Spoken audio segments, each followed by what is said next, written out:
নমস্কার বন্ধুরা, ডলি রন্ধনশালায় সবাইকে স্বাগত। আজকে তোমাদের সাথে শেয়ার করব মাছের তেলের রেসিপি। মাছের তেল হয়তো তোমরা অনেক রকম ভাবে রান্না করে খেয়েছো, তবে আমি যেভাবে আজকে রান্নাটা করেছি, রান্নাটা আমি বেগুন দিয়ে করব, তাই দুটো ছোট সাইজের বেগুন একটু বড় বড় টুকরো করে কেটে নিয়েছি। তাহলে চলো রান্নাটা আমি কিভাবে করেছি এবার সেটা দেখে নেওয়া যাক। প্রথমে আমি কড়াইয়ের মধ্যে 2 চামচের মতো সর্ষের তেল দিয়ে দিলাম। তেলটা খুব ভালোভাবে গরম করে নিয়ে আমি তেলের মধ্যে স্বাদ মতো অল্প একটু লবণ দিয়ে দিলাম, আর সাথে আমি অল্প একটু হলুদের গুঁড়ো দিয়ে দিলাম। আর এই সময় কিন্তু গ্যাসের ফ্লেমটা আমি একেবারে লোতে রেখেছি, তা না হলে হলুদটা পুড়ে যাবে। এবার আমি কেটে রাখা বেগুনগুলো ভাজার জন্য তেলের মধ্যে দিয়ে দিলাম। আমি রান্নাটা বেগুন দিয়ে করব, তোমরা চাইলে কিন্তু তোমাদের পছন্দ মতো যে কোনো সবজি দিয়েই রান্নাটা করতে পারো। এবার আমি বেগুনটাকে নাড়াচাড়া করে হালকা একটু ভেজে নেব। খুব বেশি বেগুন ভাজার দরকার নেই, তাহলে বেগুনটা রান্না হওয়ার পরে অনেকটা গলে যাবে। বেগুনটা একটু নরম হওয়ার জন্য আমি কড়াইটা ঢাকা দিয়ে দিলাম। 3-4 মিনিটের মতো আমি কড়াইটা ঢাকা দিয়ে দিয়েছিলাম। এবার আমি কড়াই থেকে ঢাকাটাকে সরিয়ে নিলাম। বেগুনটা বেশ আগের থেকে অনেকটাই নরম হয়ে গেছে। বেগুনটা আমি আরও একটু নাড়াচাড়া করে ভেজে নেব। মিনিট 5 মতো নাড়াচাড়া করে আমি বেগুনটা বেশ ভালোভাবে ভেজে নিলাম। এর থেকে বেশি আমি আর ভাজবো না। এবার আমি সমস্ত ভাজা বেগুনগুলো কড়াই থেকে নামিয়ে নেব। এর থেকে বেশি বেগুনটা ভাজলে তাহলে রান্নায় দেওয়ার পরে বেগুনটা একেবারে রান্নার সাথে মিশে যাবে। সমস্ত ভাজা বেগুনগুলো কড়াই থেকে নামিয়ে নেওয়ার পরে আমি কড়াইয়ের মধ্যে আরও 2 চামচের মতো সর্ষের তেল দিয়ে দেব। তেলটা খুব ভালোভাবে আবারও গরম করে নিয়ে এবার আমি মাঝারি সাইজের 2টো পেঁয়াজ কুচি দিয়ে দিলাম। আর পেঁয়াজের পরিমাণটা কিন্তু এই রান্নাতে একটু বেশিই লাগবে। এই রান্নাতে পেঁয়াজের পরিমাণ একটু বেশি দিলে তাহলে খেতে বেশি ভালো লাগে। এবার আমি রান্নার স্বাদ মতো লবণটা পেঁয়াজের সাথেই দিয়ে দিলাম। এবার আমি পেঁয়াজটাকে নাড়াচাড়া করে বেশ একটু লালচে করে ভেজে নেব, তবে খুব বেশি ভাজবো না। পেঁয়াজটা দেখো বেশ নরম হয়ে গেছে, আর পেঁয়াজের গায়ে একটা সুন্দর কালার চলে এসেছে।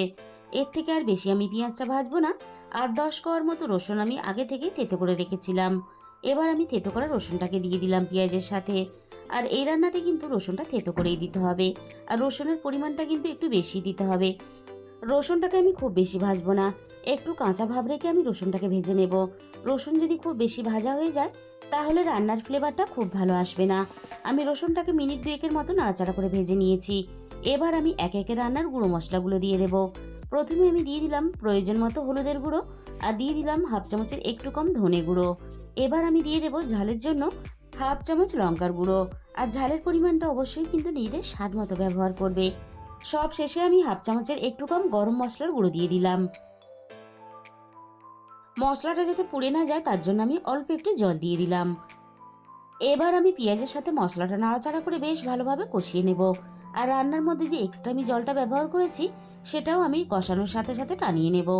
মিনিট 5 মতো আমি পেঁয়াজ আর মশলা একসাথে বেশ ভালোভাবে কষিয়ে নিলাম। এবার আমি ভেজে রাখা বেগুনটা দিয়ে দেব। এবার আমি বেগুনটা মশলার সাথে নাড়াচাড়া করে একটু কষিয়ে নেব, তবে খুব বেশি কষাবো না। আমি মিনিট 3-4 মতো বেগুনটা নাড়াচাড়া করে মশলার সাথে ভালোভাবে কষিয়ে নিলাম। ঝালের জন্য আমি আরও 4টে কাঁচা লঙ্কা দিয়ে দিলাম। এবারে আমি মাছের তেলটা দিয়ে দেব। আমি এই রান্নাটা কাতলা মাছের তেল দিয়ে করছি, তোমরা রুই মাছের তেল দিয়েও রান্নাটা করতে পারো। এবারে আমি মাছের তেলটা সবকিছুর সাথে নাড়াচাড়া করে কষাতে থাকবো। আমি যেভাবে রান্নাটা করছি এইভাবে যদি মাছের তেল রান্না করো তাহলে গরম গরম ভাতের সাথে আর কিছুই লাগবে না, পুরো ভাতটাই এই রান্না দিয়ে খাওয়া হয়ে যাবে। আর মাছের তেলের একটা গন্ধের জন্য অনেকেই কিন্তু খেতে পছন্দ করেন না। এইভাবে যদি রান্নাটা করো তাহলে কিন্তু মাছের তেলের একটু আঁশটে গন্ধ থাকবে না। মিনিট 10 মতো আমি রান্নাটা করে নিয়েছি, আর তেলটা দেখো খুব সুন্দরভাবে গলে গেছে। এবার আমি দেখে নেব বেগুনগুলো ভালোভাবে সিদ্ধ হয়েছে কিনা। বেগুনগুলো দেখো খুব সুন্দর সিদ্ধও হয়ে গেছে, আবার বেশ গোটাও আছে। এরকম করে বেগুন দিয়ে একদিন হলেও তোমরা মাছের তেল রান্না করে খেয়ে দেখো। এইভাবে রান্না করলে যারা খেতে পছন্দ করে তারা তো খাবেই, আর যারা অপছন্দ করে তারাও কিন্তু খেয়ে ফেলবে। গরম গরম ভাতের সাথে খাওয়ার জন্য মাছের তেলের রেসিপি কিন্তু আমাদের রেডি হয়ে গেল। তাহলে বন্ধুরা, আজকের এই রেসিপিটা ভালো লাগলে ভিডিওতে একটা লাইক করে দিও, আর কমেন্টের মাধ্যমে জানিও তোমাদের কেমন লাগলো। আর যে সমস্ত নতুন বন্ধুরা এখনো পর্যন্ত আমার চ্যানেলটা সাবস্ক্রাইব করনি, এরকম নতুন ঘরোয়া সহজ রেসিপি পেতে আমার চ্যানেলটা সাবস্ক্রাইব করে আমার পাশে থাকার অনুরোধ রইল। আর তার সাথে সাথে পাশে থাকা বেল আইকনটা ক্লিক করে অল করে দিও, তাহলে আমি যখনই কোনো নতুন রেসিপি আপলোড করব সবার আগে তোমার কাছে পৌঁছে যাবে। আর তোমাদের মূল্যবান সময় দিয়ে রেসিপিটা দেখার জন্য তোমাদের সবাইকে অসংখ্য ধন্যবাদ।